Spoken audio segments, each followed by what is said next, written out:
এটুপি খোৱা পানীৰ অভাৱত ভুগিছে মহানগৰবাসী। হিমন্ত সৰ্বানন্দৰ স্মাৰ্ট চিটিত নাই পৰ্যাপ্ত খোৱা পানী। ফ্লপছত পৰিণত হৈছে স্মাৰ্ট চিটিৰ নায়ক। ওচৰতে বিশাল ব্ৰহ্মপুত্ৰ থকাৰ পাছতো ব্ৰহ্মপুত্ৰৰ পানীৰ সৎব্যৱহাৰ কৰিব পৰা নাই নমামি ব্ৰহ্মপুত্ৰ অনুষ্ঠিত কৰা বিজেপি চৰকাৰে।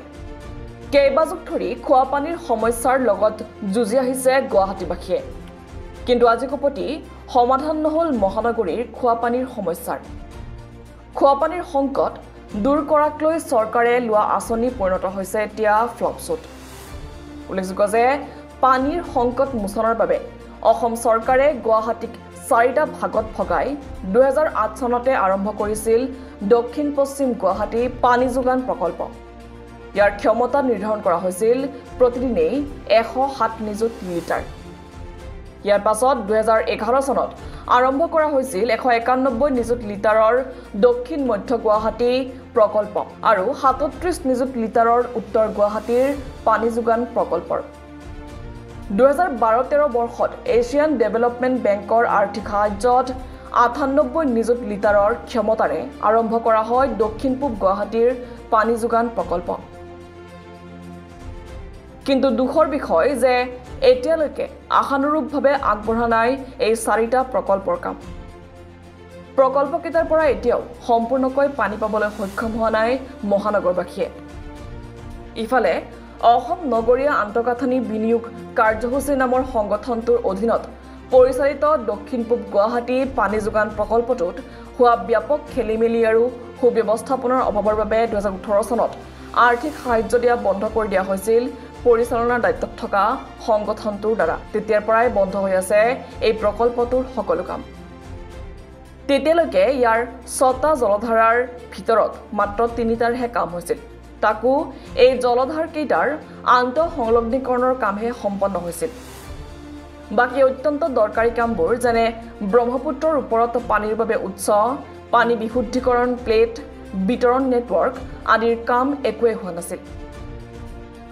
আনহাতে অলপতে গুৱাহাটী উচ্চ ন্যায়ালয়ত দিয়া এখন শপতনামাত চৰকাৰে কৈছে যে এই প্ৰকল্পটো 2029 চনৰ আগতে সম্পূৰ্ণ হোৱাৰ কোনো আশা নাই।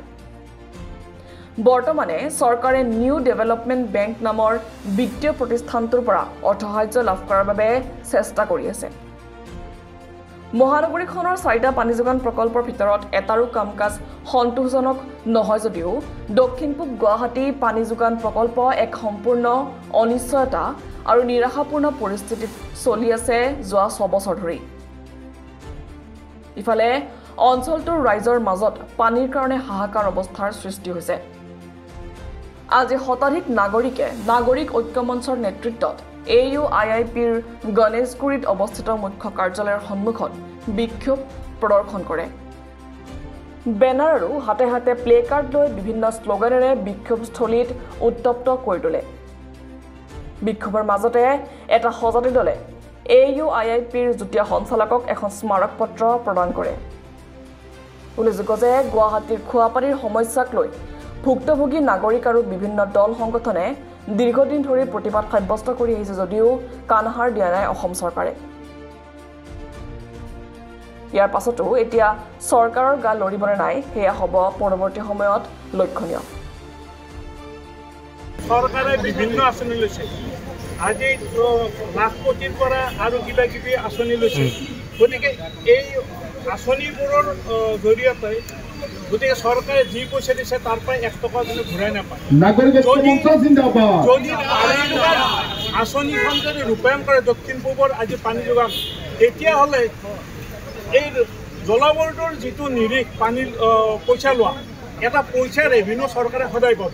তেনেস্থলতো চৰকাৰে এটা হেমেহি কৰাৰ কি কাৰণ সেইটো বুজি পোৱা নাই। গতিকে ইয়াতে নিশ্চয় এটা ভিতৰত ৰহস্য আছে। সেইকাৰণে উচিত তদন্ত হ'ব লাগে। ADBৰ এই পইচাটো কিমান টকা পালে, কিমান খৰচ কৰিলে গোটেই তদন্ত হ'ব লাগে। আৰু তেখেতসকলে যিটো 29ৰ আগত পানী নহয় বুলি কৈছে, আমি সেইটো কোনোপধ্যেই মানি নলওঁ।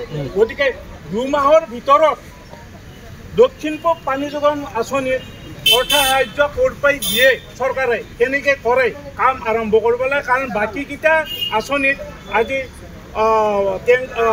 টেংকি হোৱাৰ কথা মতে পাওঁ, য'ত ডমেষ্টিক লাইন বহিছে ক'ৰবাত হয়তো পানী পোৱা নাই কিন্তু খালি পাব কিন্তু ইয়াতে ডমেষ্টিক লাইন টেংকি চৰকাৰ চিন্তা হোৱা নাই গতিকে এনেস্থলত আৰু ডমেষ্টিক লাইন নাই গতিকে এই মানুহখিনি কি কেনেকৈ এতিয়া বহি যাব এটা হাতাপতি বহি চৰকাৰৰ মুখ চাই থাকিলে নহ'ব গতিকে এই যিটো প্ৰতিবাদ এই প্ৰতিবাদ এই আৰম্ভণি মই আজি ক'লোঁ গতিকে এইটো আৰম্ভণি মই নাগৰিক ঐক্য মঞ্চৰ ময়ো এজন আহ্বায়ক মই আজি ঘোষণা কৰিলোঁ 2026 জানুৱাৰী ফেব্ৰুৱাৰীলৈকে শেষ কৰি পৰ্যায়ক্ৰমে আৰু আন্দোলন কাৰ্যসূচী আমি গ্ৰহণ কৰিম